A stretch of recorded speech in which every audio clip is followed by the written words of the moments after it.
We have lost our morality. Much of the world's moral compass is broken. The moral north reads south, and the moral south reads north. Dennis Prager. The book Mere Christianity by C.S. Lewis was meant to lay out the basics of the Christian belief. In Book 3, Chapter 5 of this novel, C.S. Lewis touches on the major concepts of sexual morality, chastity, and how there has been a cultural shift regarding these two things. Throughout the chapter, many examples and explanations of why the current state of sexual morality has been corrupted. The three main reasons supporting the statement are that we have forgotten the function of our sexual instinct, there is an overindulgence of our sexual appetite, and that the sexual instinct has become perverse. To begin to see how we have forgotten the function, we must first learn what that function was. The Bible in Genesis 1 verse 28 says, "Be fruitful and multiply." This was the scriptural purpose for our sexual instinct. Moving away from scripture, we can see that biologically the purpose was procreation. But what has happened in our current day is that we no longer believe the function is for reproduction, but simply indulgence. A metaphor from the book to represent this fact is, now, if we eat whenever we feel inclined and just as much as we want, it is quite true.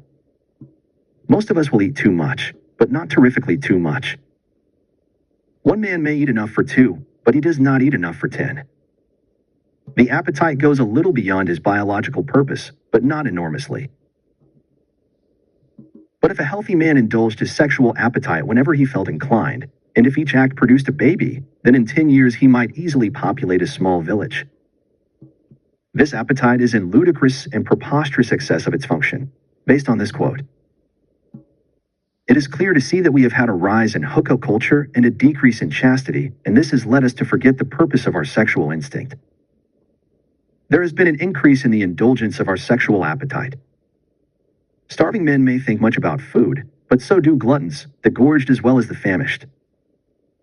Like titillations, the application of the quote is that in the past people have thought that sexual appetite has been starved with much sexual abstinence. However, this has led to overindulgence. To go along with the overindulgence, the introduction of contraceptives has decreased abstinence even more. And as the above quote implies, starved men crave something, just as a society that has overindulged will crave that something just as much, if not more. Also, contraceptives worsen indulgence because there is a lot less cost of adultery or fornication outside of the marriage.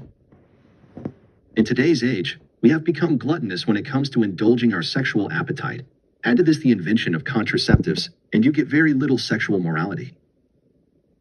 Lastly, the book states that our sexual instinct has become perverse. Stepping back from the book, I can see these perversions in two ways: sex outside of marriage and the Pride movement. Touching first on the Pride movement, I would like to read a verse from Leviticus 18 verse 22. You shall not lie with a male as one lies with a female. It is an abomination. So biblically is a perversion and shows the lack of chastity in our current society. The second point of sex outside marriage, I think, starts with the objectification of women, which has become perverse, as seen in 1 Timothy 2 verse 9. Likewise, I want a woman to adorn themselves with proper clothing, modestly and discreetly, not with braided hair, in gold or pearls or costly garments. So from these two verses, we can see the perversion in our current society with the Pride movement, and then the objectification of women, which ultimately leads to sex outside of marriage. Both just encompassing the theme of lacking chastity. Although it is quite clear that the current state of our sexual morality has been corrupt, some say that the current state of sexual morality is only a result of times changing. They say this for one, sex being hushed is what caused it to become such a large problem. However, it was a problem and then it was hushed up. That suppression then made it explode, and now we have sexual images in everything. They also say that the current social morality is in proportion to the current times. However, just because times change and problems can arise from these changes does not mean that they should be ignored or, more importantly, encouraged.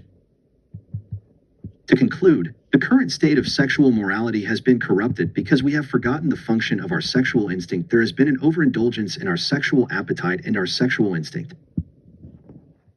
has become perverse.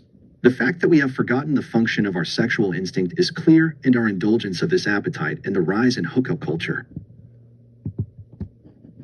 The indulgence is like a glutton, and with the introduction of contraceptives, it has decreased the cost while increasing adultery. Lastly, the two perversions of pride and objectification all show clear signs of the lack of chastity that our current society has. So the current society has lost all its grip on chastity, and our sexual moral compass has been lost. This should serve as a reminder of where we are currently and where we need to move.